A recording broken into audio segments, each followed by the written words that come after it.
What's up, YouTube fans? Today we're taking a look at the Moon Studio Coolpeak, their version of a masterpiece Seizan from the Headmaster series. So this is the fifth robot in the series of Moon Studio robots that make Radiatron, or their version of Raiden. I got this from the Chosen Prime along with my Virtus, so we're fortunate to take a look at this. I do have the final train belt on the way, so we're going to be combining them together and taking a look at the combiner and the final figure soon. But let's take a look at this guy. I really love the look of this. It's going to be hard for me to avoid saying that early on. I just love the way this particular robot looks. The black and the beige, and then the head sculpt itself, just the colors and the overall look of this guy really looks good. I'll put the G1 cartoon there, but he just, not only does he look good, but he nailed the cartoon. Here's the backpack. You have a little bit of stuff here on the back of his arms, but one, you don't see it, and two, it doesn't get in the way, so it doesn't bother me. You have a little bit of backpack here for the train mode, but it does compact pretty well. And then here's the legs. There is a little panel which may be pushed in on yours for the in the box. So you just want to pull those panels out. It is actually a little bit challenging to get those out. You want those down straight. And I found, like, as you try to get it out, you actually push it in more. So use a spudger and get in there and then fold it down straight. And then you can close this down. This actually tabs in to the side of the leg. So make sure you get that tabbed in. It tabs in to the side of that panel too. So you can kind of get that all locked in place. Alright, and once you do that, then you have the legs are kind of filled up. But really, really good looking robot here. Let's take a look at his accessories. You do get a nice blaster here in the same kind of, it's kind of a matte, but it's still got a finish. This guy also has a finish, by the way.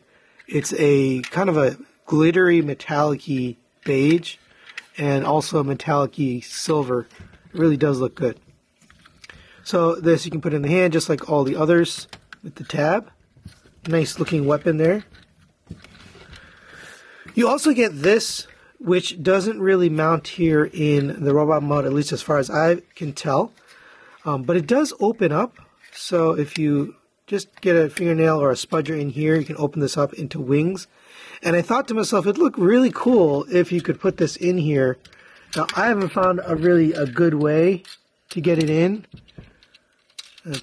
But you can kind of fake it. So if you open up this right here, you can kind of get it sandwiched in between here. And it'll hold on to that little tab right there.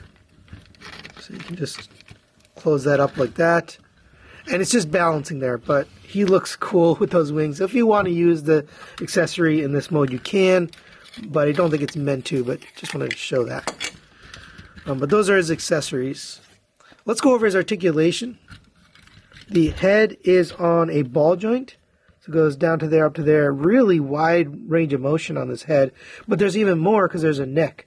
So that neck piece can come forward, so you can bring his head past these pauldrons. You can go back, way up, so pretty much 100% of the movement you could ever need for that head, even though it's got these in the way.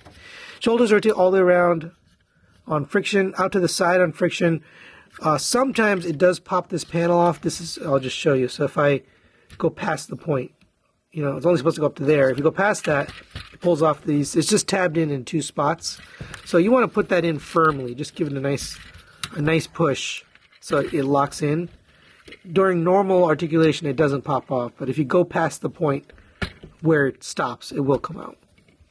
You have a rotation at the bicep. You have a single joint elbow, but it gets you well past 90 degrees, pretty much the full run. You have rotation at the wrist. You have individual rotated fingers that have 2 pins for each finger. He can point, and then the thumb is on a ball joint and a pin. Same hands that we've been getting for all of these guys, and they seem to work well. Continuing down, you have a waist rotation on this guy. Same kind of ab crunch we got with the feet, the legs. You unlock the leg, the tab here, and then you can get this ab crunch. So, very nice. All of these bots are pretty well articulated, except for I think Iron Arm was the one that was the least articulated. But if you open up these hip skirts, And they are all fully painted. The figure itself is fully painted, by the way, so just be careful with the paint. Leg goes up to there on a ratchet. Let's see, is this? Yeah, that goes up. Back to there on a ratchet. Out to the side on friction. You have a... Oh, and this came out. Put that back in. You have a rotation at the thigh. Single jointed knee gets you 90 degrees. Ankle tilt out to the side. You have a toe tilt down. You can kind of get this a little bit, but basically it's just ankle tilt. You also have a pivot here inside, so you can get the toe down. So you could get him into running poses. You can get the toe up and down. So lots and lots of articulation on this guy. And for a size comparison, there he is next to some Headmasters from the same show. We have the Make Toys version of Chrome Dome and the Fans Toys version of Cerebros, and he looks really good. Size-wise, they scale perfectly. I mean, they just nailed the look and size of these guys. But there you go for a comparison. Now, I did hear that this head looks really good, and I showed it in my unboxing, but I'm going to show it again here. So you can take off this head. And there is no hardware to attach it, so I'd have to, cherry rig something. But if you wanted to, you could use this as a G1 Cerebros head. Really nice looking head sculpt there. But there you go for comparison. Alright, now let's get this guy transformed into his train mode.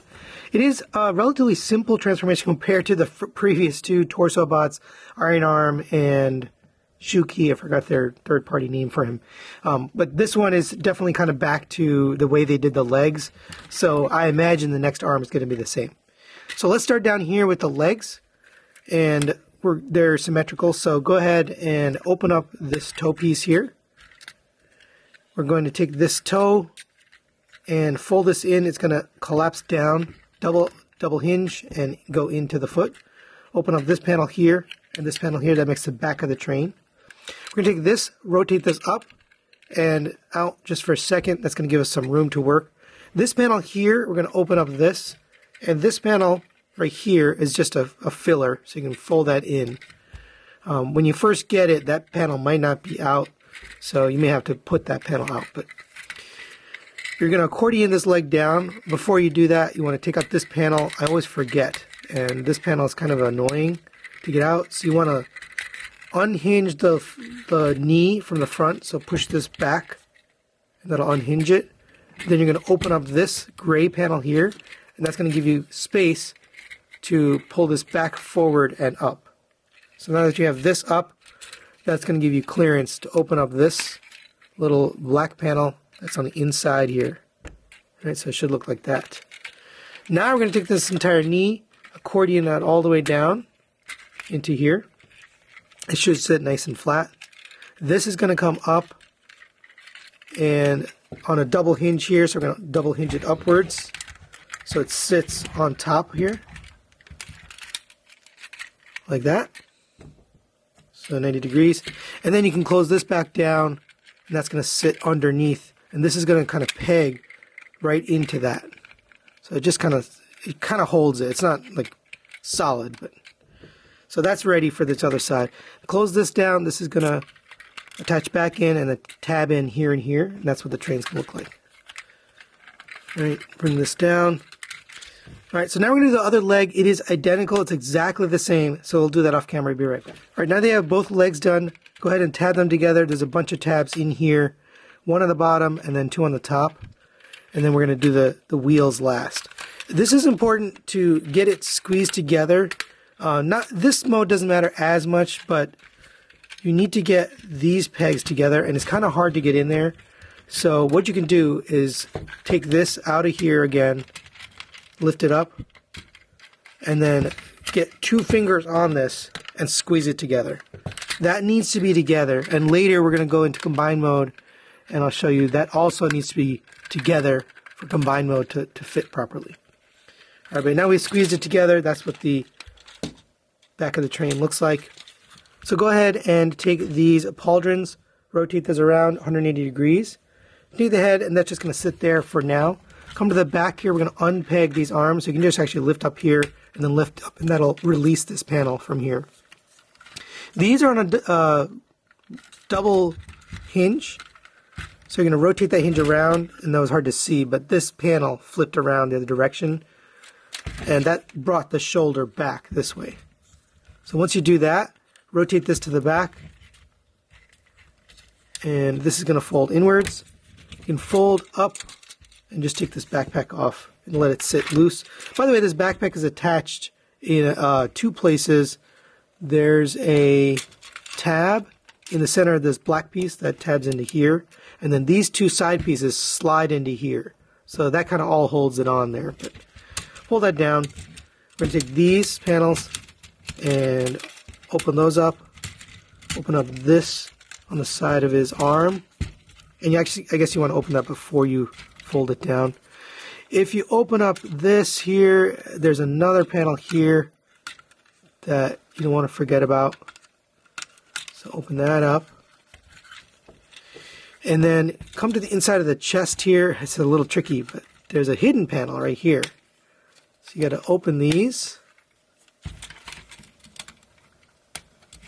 And then we can close this back down. So there's all the panels. There's quite a few that just have to fold out. They do feel robust. I don't feel any problem with them, but I just wanted to know all those little handles. 1, 2, 3, 4 hidden panels there. All right, this arm is going to end up, we're going to take the hand, and the hand is going to rotate inwards. So open up this panel, just like every masterpiece. Fold the hand in, close that up. I'm going to take this, accordion all of this, and this arm is going to come and sit down on the top, just like that. And I keep losing that panel there. All right. And then just leave this out for now, but we can open up these panels on the bottom for later. All right, so leave that right now. And this head should be forward and kind of sitting in that cavity. So that just gets it out of the way of being, rubbed up against. All right, so you're going to do the exact same thing in the other arm. Actually, get this pegged in before we do that. So we're going to do the same thing on the other arm, so get all of those panels out and ready. All right, now that we got the arms squared away, we can take care of these panels here. So open up this panel on the side. Make sure you get this black panel down. That's going to open up and tab in right here. So get that tabbed in. And then this black piece has to go under, so just work it under as you do that. And then get that nice and tabbed in. All right, same on this side. Open up the panel, open up the black piece, make sure it makes its way on the inside, and then get it tabbed in to there. All right, now we can close up this panel here.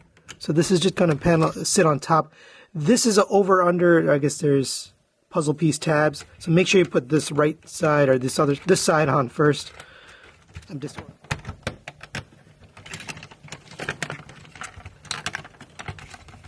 All right, and there we go. There's one side done.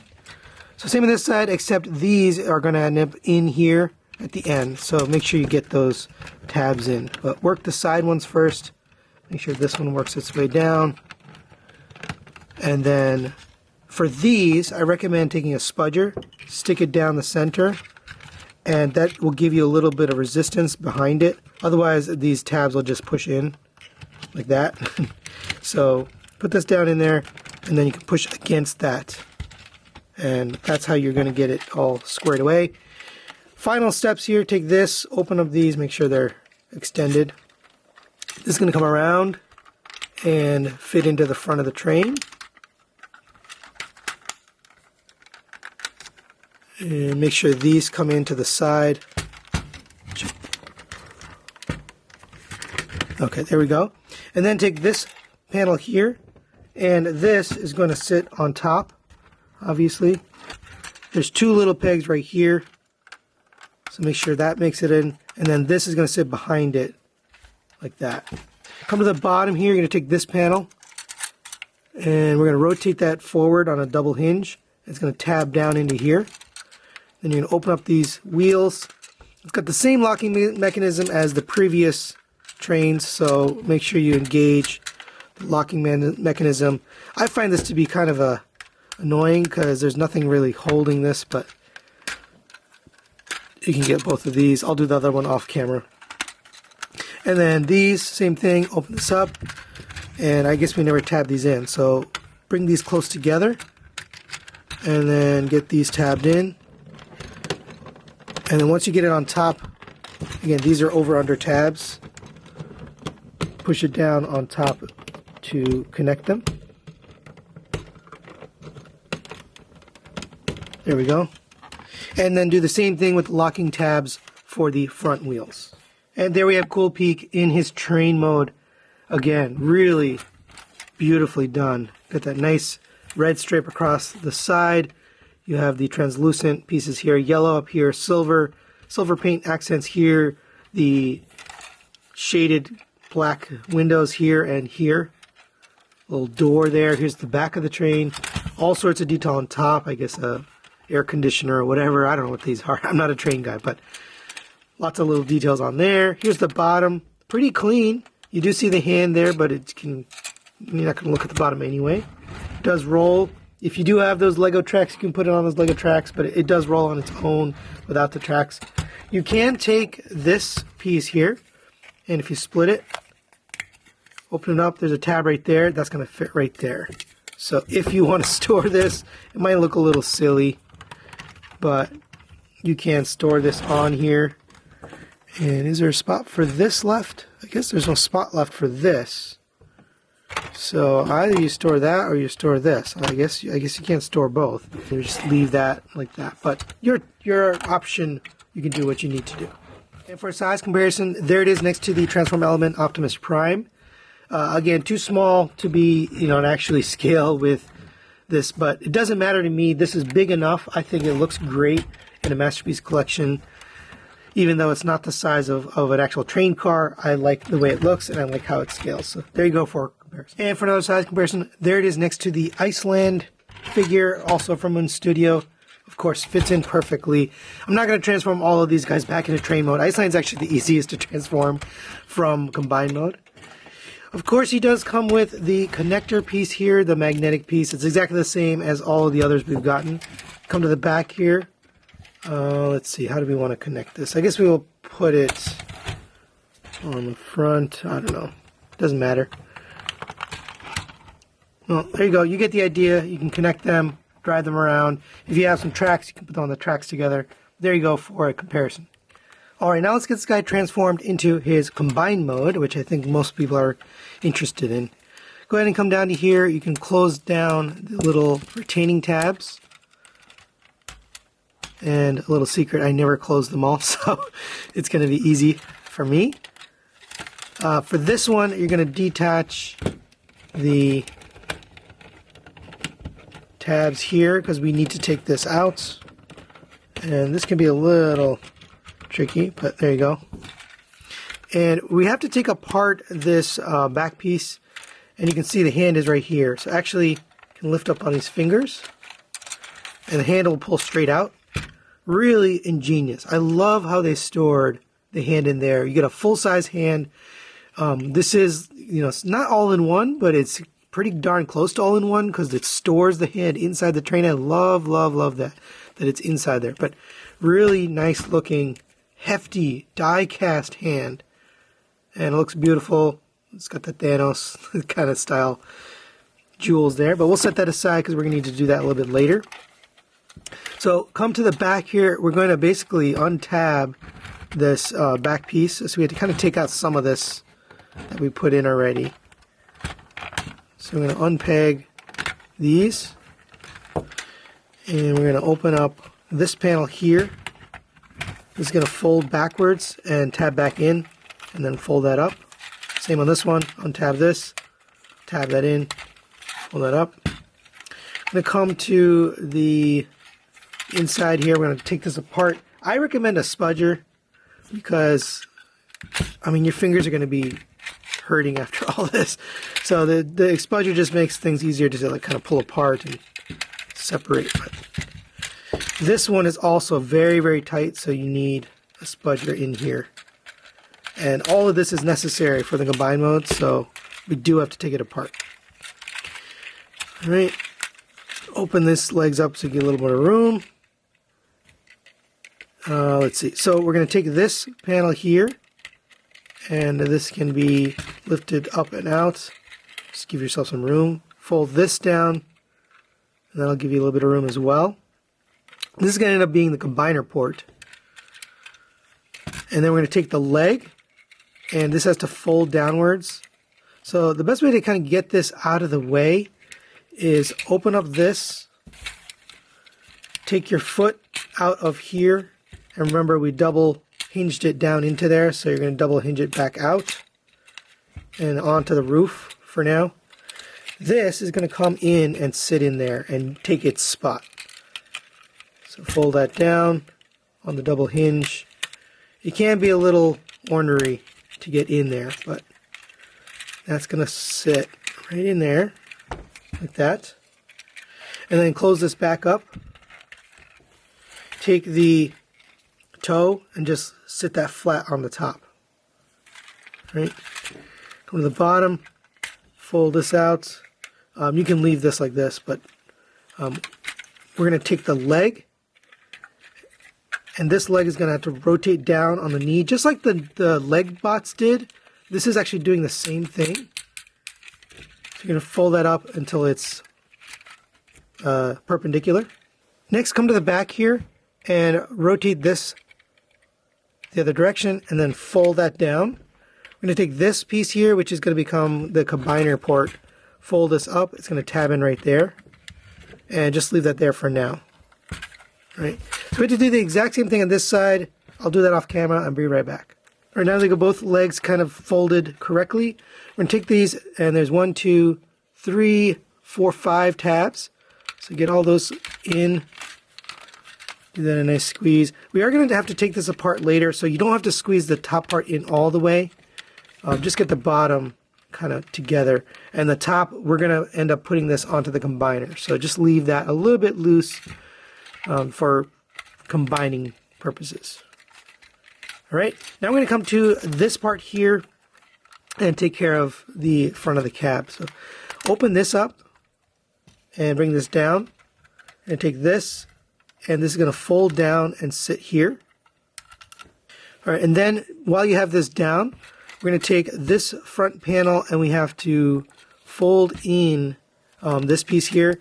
But it actually is a lot easier if you just take the whole thing off. So I just fold this out of the way, unpeg these, and open this up. And so we can see what we're doing here. You're going to push in on the center panel here. It's really seamless. You couldn't even tell that was a panel, but that's going to open up and look like that. Take your hand, and you want it to look like this. So you're going to hold this. This is spring-loaded right here. So you're going to hold it like this, and eventually it's going to collapse down, but get that through this hole. And you want the clips on the sides on this direction. So get this into here. And I'm trying to do it and show you very clearly. All right, once you get that all the way through, you're going to take this, push that to the side, and then the top part is going to push down, and that's what's going to hold this in. So it's kind of makes a T on the top there, and that solidifies that hand in there. All right, go ahead and put this back where you found it. So fold this up and get it tabbed in. We'll close this thumb down for a second. Get tabbed in the front, get these tabbed back in. All of these panels are going to stay where they are. This is going to come back to the top. And I was wondering why it had this extra articulation here, or this panel here, and that's because it's going to sit on top of this now. And so it needs a little bit more space. You can see it's offset. All right. All right, the final step of this arm is to get it oriented correctly. Right now we've got the combiner joint here. This is a right arm, but the elbow joint's backwards. So we're going to flip this around, that waist joint, and that's going to allow you to get it correct. So there's the elbow joint, this is the outside of the arm, and this is the combiner joint. For articulation, you do get that 90-degree bend at the elbow, you have a rotation at the wrist, you have a in and out movement on the wrist. These are some of the best hands I've seen on a combiner. Very solid, made of die cast. The fingers can splay out this way. They have 1, 2, 3 joints on each finger, and you can splay them out. And then the thumb itself is on this joint here, gets all the way down, up, and then 1, 2, 3 points of articulation. Beautifully done hands. So let's get this into the combiner. All right, and there we have Radiatron in his combined mode. If you don't know how to get it to this mode, watch my video for Moonshine, their version of Shuki, and that'll show you how to get it all fully assembled and into this mode so you can get it ready for the arm mode. But here's our arm. I'll just straighten it out. You can see there's a kind of a circular slot there that's going to go around this. There's two little holes on the front and back of this port that are going to fit around this. So that's why I said you do have to leave this kind of open so you can get it around there. So go ahead and get that around the joint, and then you're going to squeeze it down around that as best as you can. The better you squeeze it, the more secure it's going to be. And I remember I told you earlier, those two black pieces are actually pretty hard to squeeze together. But once you get it squeezed, and I recommend just getting in there, squeeze as much as you can, it is solid. That is solid. It's not going anywhere. That's what the joint looks like. You've got this movement out to the side. I mean, look at that. He can hold crazy poses. You can go forward. You can hold his arm all the way up. Back. So really good articulation on that shoulder joint. That's built into this guy, not this guy. But there is a joint this way too. There's a butterfly. So, I mean, on a big like this, I don't think I've ever seen a butterfly joint on a combiner of this size. So that is really outstanding job. And the final step here for the combine mode is to take the wing piece here and rotate this to the bottom so you have the tab there. And it's going to tab in right here. There's a little tab slot. Get that plugged in. Make sure it's tabbed together. But there it is with the wing. And you can articulate that on that joint. So, again, beautifully done with that combined mode. So, final thoughts on the Moon Studio Cool Peak. Let's start with the positives. I think it looks amazing in all three modes, especially robot mode. There's something about the color scheme, the head sculpt, and the contrast of the colors. It just looks awesome. They nailed the cartoon look, but in addition to that, they just gave it some flair, or I don't know what it is, but they just did a good job. Where they took liberties, they did it well. I also think that the train mode works well, and so does the arm mode in the Radiatron combined mode. So depending on how you're using this guy, it's going to work no matter which mode you have it in. It really looks good. I actually think it looks so good in this robot mode. I'm kind of considering getting a second one just to have it in robot mode because it looks so neat. I mean, it could go with your Headmaster shelf and just fit right in. But yeah, definitely looks great. Accessories work. The gun looks good. The wing piece here does look good and works. It does display in the vehicle mode. It doesn't really work in the robot mode I showed you earlier. You can kind of get it on his back, but it's not really meant for that. But all in all, it works well. Negatives wise, I don't have a lot to say. The legs here are probably a little bit difficult to transform into the combined mode, but that's a nitpick. Man, this thing, they did a great job. So highly recommend it no matter which mode you're planning to use it for. That's it for today. Thanks for watching. We'll see you next time.